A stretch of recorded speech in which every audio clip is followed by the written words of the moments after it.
Police परिवार की तरफ से आयोजित आज इस बृहद वृक्षारोपण कार्यक्रम में हेलो एक पेड़ माँ के नाम जी ऐसे ही बोल रहे हैं उसकी परवरिश में लगता है, उसी तरह से पेड़ भी जीवनदायिनी होता है। और पेड़ आदरणीय सिकरवार साहब, एसपी रीवा आदरणीय विवेक सिंह जी, ब्रह्म कुमारी आश्रम की आदरणीय निर्मला बहन जी, आदरणीय ममता सिंह जी, आदरणीय क्रांति कलाकार संघ के अध्यक्ष राजेश शुक्ला जी, गौ संवर्धन बोर्ड के प्रदेश के उपाध्यक्ष रहे राजेश पांडे जी, उन्नति स्व सहायता समूह की राखी पांडे जी और गायत्री परिवार के सतीश रामदेव जी, खासकर सीनियर सेकेंडरी विद्यालय के बच्चे, खेल एवं युवा कल्याण विभाग के बच्चे, पुलिस परिवार के सदस्यगण, पत्रकार साथियों, उपस्थित बंधुओं, वृक्षारोपण धरती का श्रृंगार है।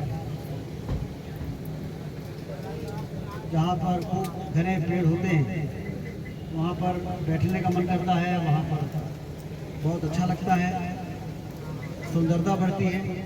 और साथ ही प्राणवायु, जैसा कि अभी आईजी साहब ने बताया, दुनिया में कोई ऐसी चीज़ नहीं है जो ऑक्सीजन देती है पेड़ों के अलावा।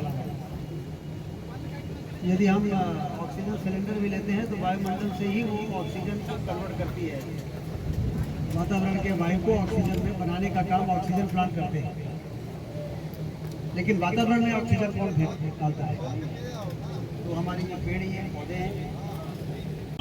अभी एक बच्चे ने बहुत अच्छी बात बोली थी, मैंने पूछा था कि ये पेड़ क्यों लगा रहे हैं, तो उसने कहा कि ये हमारा प्राणदाता है। बिल्कुल सही बात है, प्राणवायु उसी से मिलती है, तो निश्चित रूप से ये लेवल नहीं, तो ये एक बहुत अच्छा और पुनीत कार्य है जिसको आज पुलिस विभाग की ओर से हम करने जा रहे हैं। और इसमें हमारे सभी पुलिस अधीक्षक जो है सहभागी हैं और सारे कर्मचारी और उनके परिवारजन भी इसमें सहभागी हैं। मैं सभी लोगों का यहाँ पर अभी बहुत बहुत स्वागत करता हूँ। रीवा जिले में क्या उद्देश्य क्या है? पूरे मध्य प्रदेश में एक वृक्ष एक पौधा माँ के नाम का अभियान डॉक्टर मोहन यादव जी, हमारे मुख्यमंत्री जी के नेतृत्व में शुरू है, जिसके अंतर्गत स्वयंसेवी संगठन, सामाजिक संगठन, सरकार और प्रशासन से जुड़े हुए सारे लोग इस अभियान के अंतर्गत पौधे लगा रहे हैं। उसी कड़ी में आज सुबह मैंने मैहर के पुलिस लाइन में और आज अभी रीवा के पुलिस लाइन पे वृक्षारोपण किया है। और निश्चित रूप से 5.5 करोड़ पेड़ों के लक्ष्य को हम प्राप्त करेंगे। और पर्यावरण के सामने जो गंभीर खतरा, गर्मी बढ़ रही है, मौसम का चक्र बिगड़ा हुआ है, इस सब का समाधान यही है कि इसको जन आंदोलन बनाया जाए। सारे लोग अपनी जिम्मेदारी समझें, पौधा लगाएं और तब तक उसकी देखभाल करें जब तक कि वो वृक्ष ना बन जाए। इस अभियान के अंतर्गत एक जन जागरण का वातावरण प्रधानमंत्री जी के आह्वान पर पूरे देश में चल रहा है। उसी कड़ी में आज ये कार्यक्रम हुआ है। मेरा आपके माध्यम से सभी नागरिकों से अपील है कि अपने मोहल्ले में, अपने गांव में, अपने घर के सामने, रोड के किनारे, जहां कहीं भी जगह उनको ऐसा लगे कि वृक्षारोपण के लिए उपयुक्त तो जगह है, वहां कम से कम एक पेड़ अपनी माँ के नाम ज़रूर लगाएं। ट्री गार्ड भी लगाएं, ज़्यादा खर्चा नहीं आता, 200-300 रुपये में ट्री गार्ड बन जाता है। और उसमें गर्मी के दिनों में पानी वगैरह सूख ना पाए, इसकी भी चिंता करें, जिससे कि वो पौधा जब बड़ा हो तो आपके बच्चे इस बात को याद करें कि मेरे पिताजी ने इस पौधे को लगाया था अपनी माँ के नाम, जो आज हमको फल दे रहा है, छाया दे रहा है।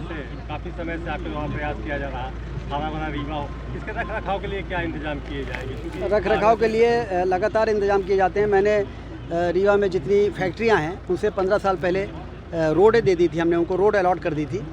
और जेपी सीमेंट हो, अल्ट्रा सीमेंट हो, वीटीएल हो, ये रीवा बाईपास बना था, उनको दिया था।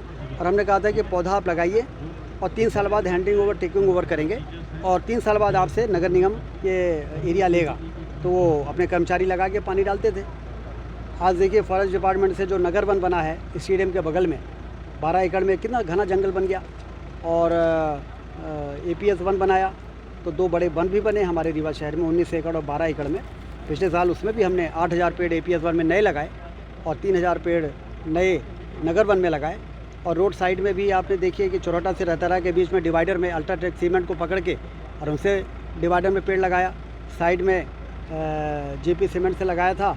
अब जो गैप हो गया है रोड के चौड़ीकरण के कारण, अब वहाँ फॉरेस्ट डिपार्टमेंट को जिम्मेदारी दे दी है कि जो गैप फिलिंग है, गैप भरिए, नीम के पेड़, बरगद के पेड़, पीपल के पेड़ लगाइए, और जिससे कि इस प्रकार से छाया ना बना दें कि सूरज की रोशनी किसी भी रीवा की सड़क में ना आने पाए। ऐसा दृश्य रीवा शहर में बनना चाहिए, तभी लोग कहेंगे कि रीवा ग्रीन रीवा है। नमस्कार, मैं डॉक्टर अखिलेश पटेल, संचालक नेशनल हॉस्पिटल रीवा से। आज आप लोगों के माध्यम से कैंसर के लक्षण को कैसे पहचाने इस विषय में एक छोटी सी जानकारी देना चाहूँगा। बात करें कि विंध्य क्षेत्र में पुरुषों में सबसे ज़्यादा कैंसर मुख का कैंसर होता है। मुख के कैंसर को कैसे पहचाने? कभी भी मुंह में या जबान में कोई भी छाले जो हफ्ते 10 दिन से ज़्यादा समय तक हैं, दवाओं से ठीक नहीं हो रहे हैं, तो अपने नज़दीकी चिकित्सक को ज़रूर दिखाएं। हो सकता है वो बड़ी गठान हो। लक्षण जो है शुरुआत में ही पहचान में आ जाते हैं तो उसका संपूर्ण इलाज हो सकता है। दूसरी बात करें महिलाओं में, तो महिलाओं में विंध्य क्षेत्र में बच्चेदानी का कैंसर और ब्रेस्ट छाती की गठान का कैंसर सामान्यतः पाया जाता है। उसमें अपन बात करें लक्षण क्या आते हैं, तो छाती में यदि किसी भी लेडीज़ को, यदि वो 30 साल या 35 साल से ऊपर की हैं, कैसे भी असामान्य गठान छाती में महसूस होती है तो अपने नज़दीकी चिकित्सक को ज़रूर दिखाएं। वो सामान्य या असामान्य या कैंसर जैसे भी बीमारी हो सकती है।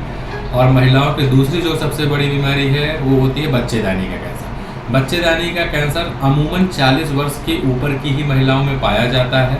उसमें असामयिक तरीके से रक्त का स्राव या मावात का जाना, ये उसका प्रमुख लक्षण रहता है।